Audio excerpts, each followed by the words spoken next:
Et bonjour à tous et à toutes, bienvenue sur ma chaîne pour une nouvelle présentation d'un livre et je vous propose de découvrir le livre Les Celtes et les Druides de Richard Bessières.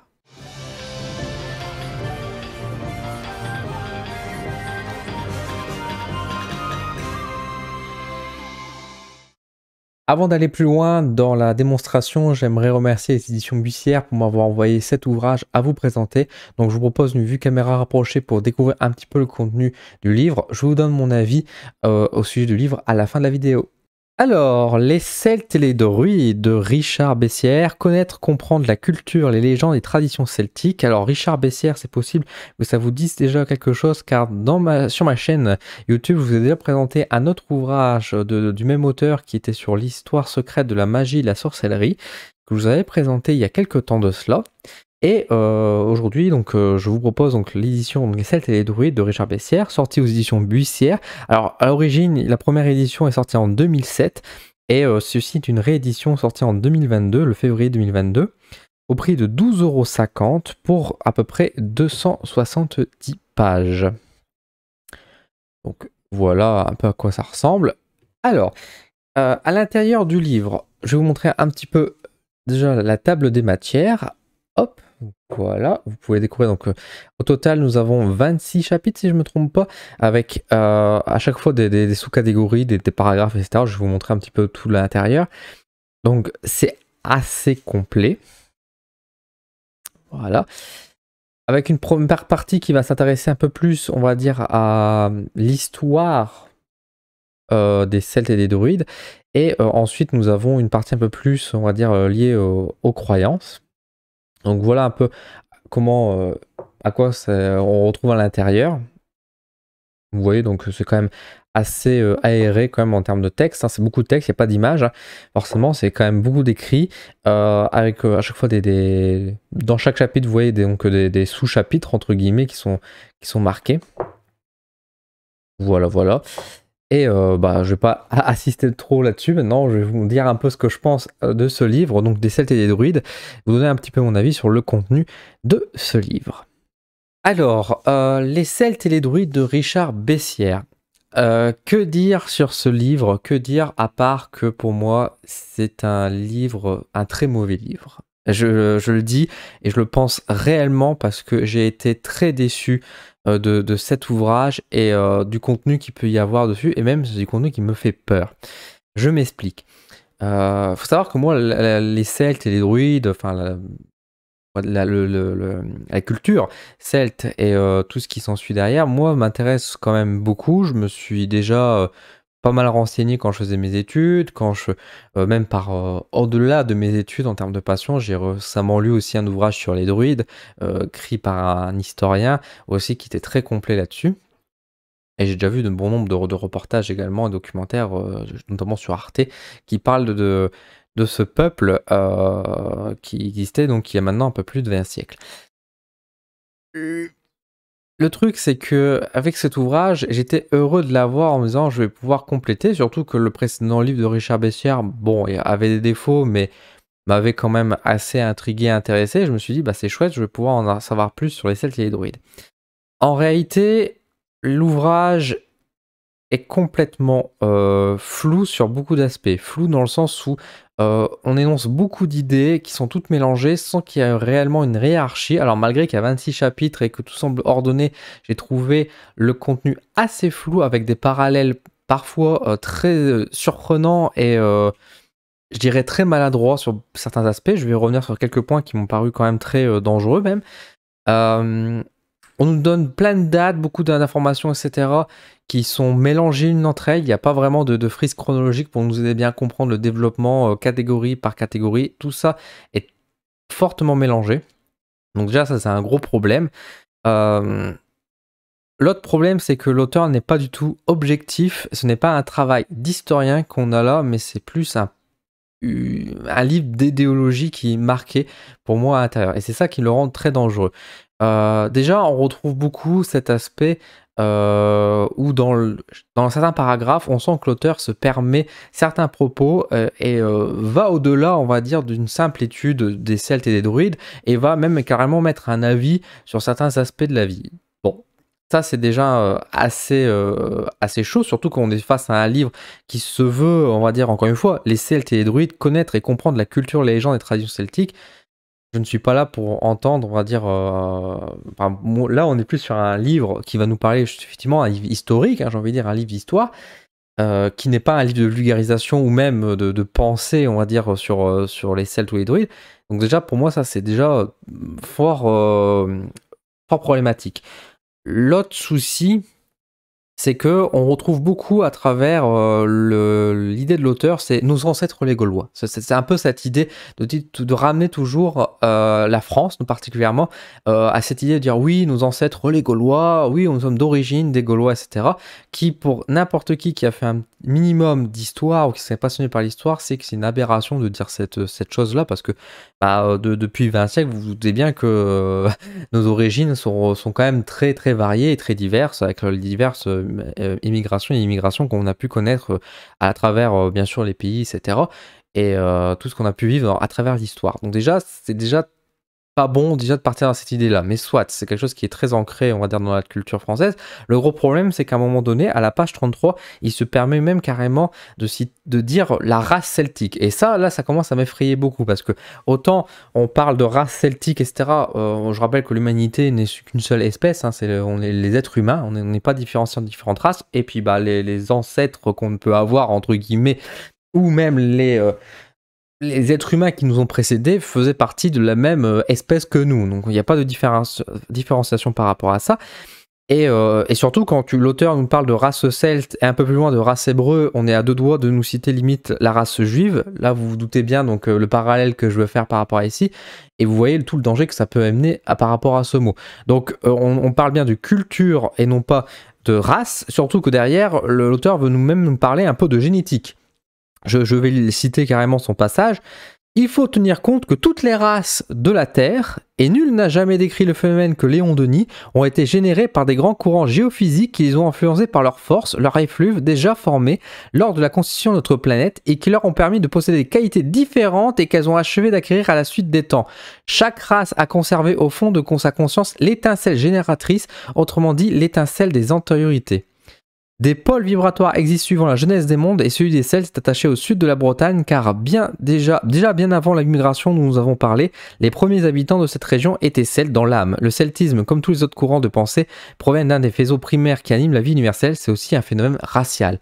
Donc, sous-entendu ici que il y aurait les Celtes seraient d'une espèce différente des êtres humains parce qu'ils sont de cette région-là spécifiquement, sont dotés d'une génétique supérieure aux autres. Donc déjà, vous voyez le gros problème, surtout quand après, on en rajoute le discours derrière, nous n'oublions pas, nous sommes des ancêtres des Gaulois.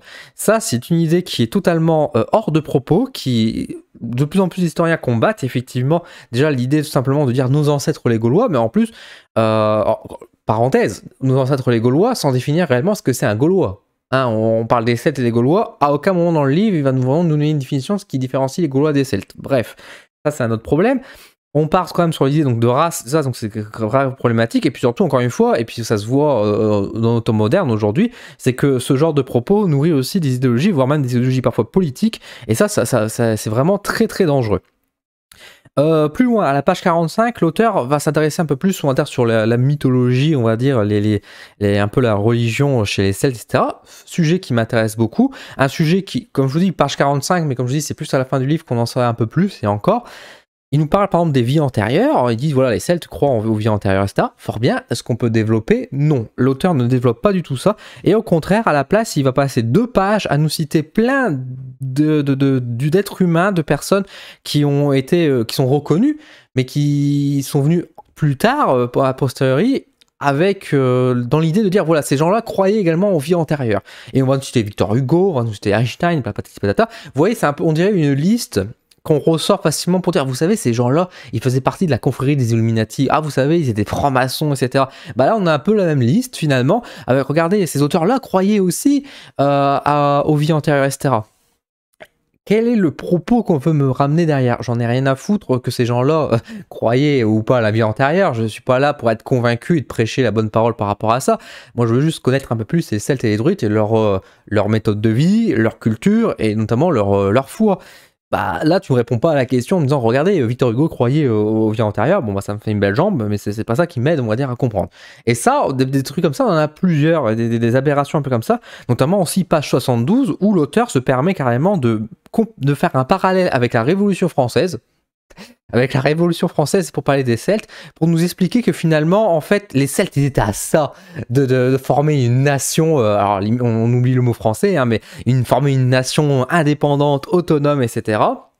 Ce qui est une aberration une aberration totale quand on sait un petit peu tous ceux qui sont un petit peu vus, un petit peu lus, on va dire, des ouvrages sur les Celtes et les Druides. On sait très bien que chaque tribu, chaque Celte, c'était très différente entre eux. Il y avait beaucoup de rivalités, notamment quand il y a eu la guerre des Gaules de Jules César. On sait qu'il y a des peuples celtes qui se sont alliés à César pour combattre d'autres Celtes. Donc, enfin voilà, on est bien loin de cette nation française qu'on veut mettre en place. Donc, c'est totalement bizarre. Et en plus, là, le coup de pompon, alors je ne veux pas vous mentir que je n'ai pas tout lu, hein, j'ai vraiment, j'ai commencé à bien lire au début, et quand j'ai vu tout ça, j'ai vite arrêté de lire, et puis j'ai été voir certains chapitres, notamment le chapitre 17, qui parle des runes et des oghams. Alors je ne sais pas si je prononce bien le mot ogham, parce que je n'ai pas vraiment la prononciation, mais je suis en train de me former justement là-dessus. Je commence une formation très bientôt sur les oghams. Mais vous savez que moi j'ai fait une formation sur les runes, donc c'est un sujet que voilà, je maîtrise quand même pas mal, même si je ne me prétends pas expert, j'ai quand même pas mal de connaissances. On va donc au chapitre 17 pour découvrir les runes et les oghams, et là, quelle n'est pas ma surprise de voir que l'auteur nous parle beaucoup du Fusark sans le citer. On nous parle des runes et on dit même que c'est les oghams, alors que, enfin, à aucun moment dans la mythologie nordique ou dans la Scandinavie de manière générale, là où sont un peu originaires des runes, certes qui sont d'origine un peu celtique, mais qui sont des runes avant tout, on va dire, un peu nordiques, des choses comme ça, le Fusark.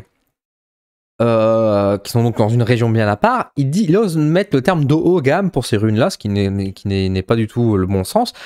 Il nous parle de ces runes-là, il nous présente même les 24 runes en disant des bêtises à droite à gauche, bon, soit, mais à aucun moment il nous parle des oghams, alors que les oghams sont pourtant l'alphabet druidique, c'est vraiment les outils qui certes se rapprochent des runes, mais qui sont totalement différentes aussi en termes de sens, etc. À part quoi, on va dire dans le principe, c'est des symboles effectivement qui renvoient à des idées, etc. Mais c'est beaucoup plus subtil et beaucoup plus compliqué que ça. Et je simplifie énormément en disant ça. Mais à aucun moment, les oghams qui sont pourtant rattachés à la culture celte, qui sont rattachés aux druides, l'auteur ne nous en parle pas. Il nous fait un petit paragraphe pour dire il existe ça, et après il insiste, il nous raconte même toute la mythologie de l'Edda poétique, de mythologie nordique, mais à aucun moment il nous parle des oghams. Enfin, je ne comprends pas ce délire-là. Alors, je veux bien que l'ouvrage est de 2007, parce que effectivement, je rappelle que la première édition est de 2007. Donc, et là, on a une réédition en 2022, ça fait 15 ans, il n'y a eu qu'une mise à jour qui a été faite dans le livre, il n'y a rien eu qui a été rajouté. Or, entre 2007 et 2022, je suis navré, mais il y a probablement eu des recherches qui ont été faites, il y a eu sans doute des choses qui se sont développées, de même que la manière de penser, tout simplement, aussi a évolué. Là, on est clairement sur quelque chose d'arriéré, je suis désolé de le dire, mais on est vraiment sur une pensée qui est très ancienne, et que même moi, quand je faisais mes études, quand j'étais plus jeune, on n'était déjà pas comme ça. Donc déjà, enfin, moi, je trouve ça très problématique. On est donc sur un livre qui n'est pas objectif, qui est contrairement subjectif parce qu'il nous met beaucoup d'avis. Notamment aussi, il y a un passage que je vais vous lire justement juste après, là, pour vous dire à tel point, je vais vous le lire même maintenant, parce que enfin, je ne vois pas pourquoi je vais attendre plus loin pour vous le lire. C'est à la page 65. Alors, je vous lis un peu le truc pour montrer à quel point il n'est pas objectif, l'auteur. Le monde celte n'y échappait pas avec les druides assassins chargés des pires sacrifices. Ah. C'est le fanatisme dont l'histoire, qui regorge de crimes barbares, nous a laissé des preuves irréfutables. N'oublions pas qu'à l'origine, toutes les religions primitives ont trompé dans le sang. Souvenons-nous de Jésus, et le pire, c'est qu'aujourd'hui, le sang du Christ rejaillit sur l'autel à la volonté du prêtre, symboliquement peut-être, mais c'est tout de même l'image du sang du crucifié qui est offert aux croyants. Est-ce acceptable? Au sanglant sacrifice de la messe, faut-il ajouter les immolations pratiquées, autrefois sur les bûchers de l'Inquisition? Ces sacrifices n'est-il pas plus odieux que pratiqués par les druides sur les criminels, des victimes volontaires? Est-ce qu'on est sur un passage objectif? Là, on est clairement sur une critique de la chrétienté, du catholicisme, qui certes peut être justifié ou pas, mais c'est pas dans ce livre-là qu'il faut le faire. Et dans tous les cas, c'est pas un travail non plus d'historien de prendre part. J'en suis navré. Donc on n'est pas sur un livre objectif du tout. Encore une fois, c'est flou, parce que encore une fois, il y a un passage, mais vraiment au début du livre où il nous raconte plein de conquêtes, etc. Il nous vomit plein de dates, etc. On comprend rien. Encore une fois, même bêtise que la dernière fois dans l'autre ouvrage, on n'a pas de source, on a encore moins de bibliographie, ce qui fait que c'est d'autant plus dangereux, quand, encore une fois, quand on nous cite par exemple la race celte, on nous donne ses idées, où va-t-il piocher ses sources? Alors il nous cite bien un auteur dans l'extrait que je vous ai donné tout à l'heure, encore faut-il aller fouiller cet auteur, mais on nous cite aucun livre, on nous cite aucune source, ne serait-ce que des archives, que tout simplement des écrits, de l'archéologie, tout simplement, des choses comme ça. Donc encore une fois, pas de source, pas de bibliographie, démerdez-vous. Je vous donne mes idées et je peux y mettre mes envies, mes idéologies finalement derrière. De toute façon, il n'y a aucune vérification. Donc ça, c'est déjà encore une fois l'historien à la poubelle. Donc merci beaucoup. Des choses fausses emmêlant du vrai, c'est ça, parce que du coup, encore une fois, il y a des choses qui sont probablement vraies, il y a des dates, je dis pas que tout est faux dans le bouquin, mais encore une fois, il y a surtout dans la manière de penser et d'exprimer des arguments qui sont totalement parfois tout à fait critiquables et dangereux, et encore une fois, avec des choses qui sont parfois très maladroites. Encore une fois, par exemple, on parle des sacrifices, des druides, etc. Effectivement, il y a eu beaucoup d'extraits, et moi, notamment dans les livres et reportages que j'ai pu voir sur ça, on mettait une grosse parenthèse par rapport au sacrifice des druides en disant que voilà, c'était plus des animaux qui se sacrifiaient, etc. Est-ce qu'on n'est pas face, par exemple, aux auteurs antiques romains, notamment Jules César, qui n'exagéraient pas pour créer de la peur, etc. Il y a eu tout un gros travail qui a été fait, notamment sur un ouvrage de plus de 500 ou 600 pages, je crois, par un historien que je ne sais plus le nom en tête, mais que j'avais lu. Si ça vous intéresse, je vous donnerai la référence en commentaire. Oui, justement, il passe des pages et des pages à nous expliquer, à chercher à comprendre est-ce que ces sacrifices sont réels ou est-ce qu'ils sont imagés, qu'est-ce qu'ils ont pensé les différents auteurs, etc., etc. Là, l'auteur, lui, exprime complètement que oui, les druides sacrifiaient volontairement des êtres humains, même des petits enfants, sans vraiment chercher, sans citer d'auteur. Donc bon, allez, voilà, on s'en fout, on fait plus trop de travail de recherche. Et encore une fois, c'est pas un ouvrage de vulgarisation. Quand je parle d'ouvrage de vulgarisation, c'est-à-dire que c'est un ouvrage accessible pour essayer de nous apprendre, pour comprendre, simplifiant parfois certaines choses, mais sans forcément dénoter d'un intérêt réel d'historique, voilà, pour faire découvrir un maximum de gens.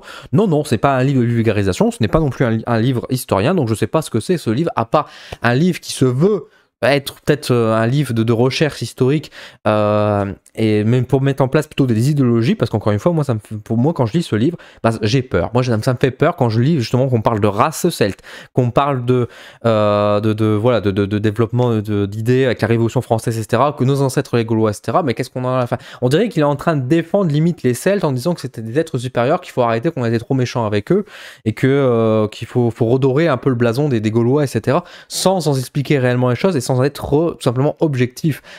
Encore une fois, moi je suis pas là en train de dire que je n'aime pas les Celtes et les Druides, bien au contraire, c'est quelque chose qui m'intéresse beaucoup, c'est une culture qui m'intéresse énormément et que j'ai envie d'en savoir plus. Mais j'en sais rien, parce que là on a une idéologie plutôt que vraiment un écrit historique. Bref, très déçu de ce livre, je ne vous recommande absolument pas, je suis navré, vraiment, mais si vous vous intéressez aux Celtes et aux Druides, allez voir d'autres ouvrages d'historiens qui sont beaucoup plus précis, beaucoup plus vrais dans leur travail de recherche, etc., qui sont peut-être un peu par moment parfois, mais au moins, vous avez affaire à des vraies sources, du vrai savoir, ou quand même vous ne souhaitez pas forcément vous plonger dans des gros ouvrages qui parfois peuvent être un peu rigoureux et un peu lourds. Effectivement, il y a énormément de documentaires qui sont faits sur les Celtes, sur les druides, notamment sur Arte, Arte encore une fois, une chaîne que je vous recommande. Parce on retrouve beaucoup de reportages qui sont très justes et qui sont très bien faits, avec notamment et qui sont mis à jour régulièrement, donc vraiment n'hésitez pas. Mais n'achetez pas ce livre qui vraiment pour moi ne mérite pas. Et le problème c'est que du coup moi j'ai eu ce livre là, donc Richard Bessières, maintenant je fais une croix dessus, mais du coup ça me remet en question aussi beaucoup sur l'autre livre que j'avais lu précédemment, que je vous avais déjà fait une critique là-dessus en disant justement qu'il manquait des sources, etc., donc on savait pas trop. Maintenant je suis pas quelqu'un qui travaille beaucoup dans la sorcellerie, etc., donc je ne pouvais pas forcément comparer ce qui a été dit, mais ça me semblait assez cohérent. Là maintenant, quand je vois ce qu'il a fait sur les Celtes et les Druides, je remets tout en question son travail. C'est un homme qui peut se vanter d'être historien. Je vous rappelle qu'être historien c'est juste un titre honorifique, ça n'existe pas en France comme reconnaissance, on va dire, par les diplômes. On est chercheur éventuellement, mais pas, mais on n'est pas là-dessus. Mais là vraiment, Richard Bessières, je suis navré. Ce livre-là, pour moi, est vraiment très, au pire, au mieux maladroit, au pire vraiment idéologique, et ça, je n'aime pas ça du tout. Donc vraiment, je me permets vraiment d'être assez sévère, j'en suis navré, mais je veux pas non plus que vous tombiez dans le panneau. Moi, je l'ai lu, j'ai vu ce qui était dedans, et vraiment, je ne vous le recommande pas. Donc voilà. Sur ce, je vous mets même pas de lien pour l'acheter parce que je vous demande pas de l'acheter de toute façon, donc c'est pas la peine. Je vous remercie en tout cas d'avoir vu cette vidéo et bah, éventuellement si vous avez des questions, si vous voilà, si vous avez ce livre ou si vous voulez en savoir un peu plus, si vous me dites: «Mais Dylan, enfin tu me parais un peu sévère, pourquoi?» enfin et cetera. Si vous voulez qu'on creuse un peu plus, si vous avez des questions, bah, n'hésitez pas, hein, moi je suis ouvert, hein, il y a aucun souci. Les commentaires sous ma vidéo sont faits pour ça aussi, donc pour poser des questions et pour échanger avec vous. Je vous remercie en tout cas d'avoir regardé cette vidéo. Je vous invite bah, prochainement à découvrir d'autres vidéos sur ma chaîne en vous abonnant, en me soutenant. Et sur ce, je vous souhaite une très bonne journée et à très vite sur ma chaîne. Salut!